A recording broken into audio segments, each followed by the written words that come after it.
देखिए, अब हम न्याय के लिए यहाँ बैठे हुए हैं। हमारा मेन उद्देश्य ही बैठने का ये था कि हमारी जो भी मांगे हैं, जो हमारा मेन एम है, जिसके लिए हम यहाँ बैठना शुरू किया था हमने, उसकी अभी तक कहीं से कोई सुनवाई नहीं। सरकार जो है, सारे अधिकारी झूठे वादे करते हैं कि 10 दिन 1 महीने के लिए बढ़ा दिया जाएगा, कि 3 महीने के लिए बढ़ा दिया जाएगा। हमें ये सब नहीं चाहिए।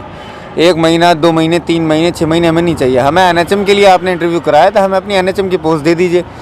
जब तक हमें न्याय नहीं मिलेगा हम ऐसे ही बैठे रहेंगे। हमारा चाहे 12 दिन हो या 13 दिन हो या 12 महीने हो, हम तब तक ऐसे ही बैठे रहेंगे जब तक हमें न्याय नहीं मिल जाता। कोरोना संक्रमण के क्या मामले अब तक आपके सामने आए? संक्रमण आप देख रहे हैं कंटिन्यू 4000 से ऊपर यूपी के केसेस हो रहे हैं, बल्कि 5000 के समथिंग केसेस हो चुके हैं। डेली जो हैं केसेस बढ़ रहे हैं। यहाँ डेली 10-10, 12-12 लोग, 6-6 लोग पॉजिटिव आ रहे हैं। ये लोग होम क्वारंटीन के लिए फोर्स करके भेज दे रहे हैं उनको, क्योंकि इनके पास स्टाफ ही नहीं है।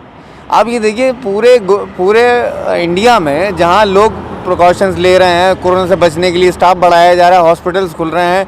मुख्यमंत्री साहब खुद कह रहे हैं इस बात को कि हमने सारे अस्पताल L2 पूरे प्रदेश के जो L2 L3 है हॉस्पिटल हैं, उन सबको दोबारा से पुनः चालू किया जाए और उनकी सेवाओं को बढ़ाया जाए।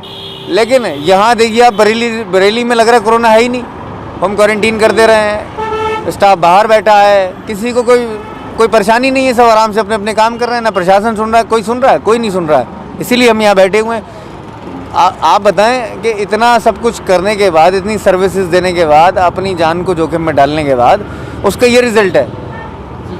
जैसे कि आपने कोरोना के दौर से काम शुरू किया है, पहले पिछले साल से और इस साल के मुकाबले क्या आपने फर्क पाया कोरोना वायरस में, कोरोना रफ्तार में? देखिए, स्टार्टिंग में जब आया था तो उस टाइम कोई भी नया वायरस आता है तो उसको समझने में वक्त लगता है, क्योंकि साइंटिस्ट भी रिसर्चेस करते हैं, तभी पता चल पाता है कि किस टाइप का वायरस है या कैसे फैलता है या कैसे नहीं फैलता है। तो उस वक्त तो बढ़ते ही हैं केसेस, लेकिन उसके बाद आप लगातार हमारी मेडिकल सर्विसेज अच्छी रहीं तो हमने कंट्रोल किया, काफ़ी हद तक कंट्रोल भी किया।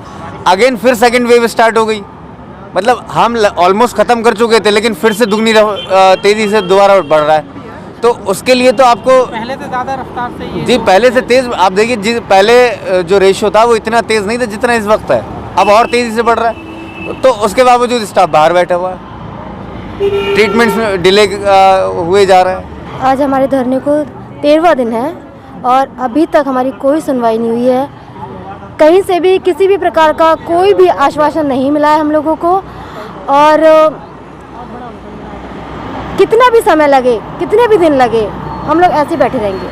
सुनने में आता है आपकी ड्यूटी 1 महीने के लिए आगे बढ़ा दी गई है, वो क्या? नहीं, हमारे पास इस चीज़ का कोई नोटिफिकेशन नहीं है, कोई हमारे पास कुछ भी हमारे पास नहीं है, क्योंकि हम लोग यहाँ बैठे हैं। अगर ऐसा कुछ होता तो इन लोगों को हमें यहाँ आके फ्रंट पे हमारे बताना चाहिए था, लेकिन हमारे पास ऐसा कोई भी नोटिफिकेशन नहीं आया है।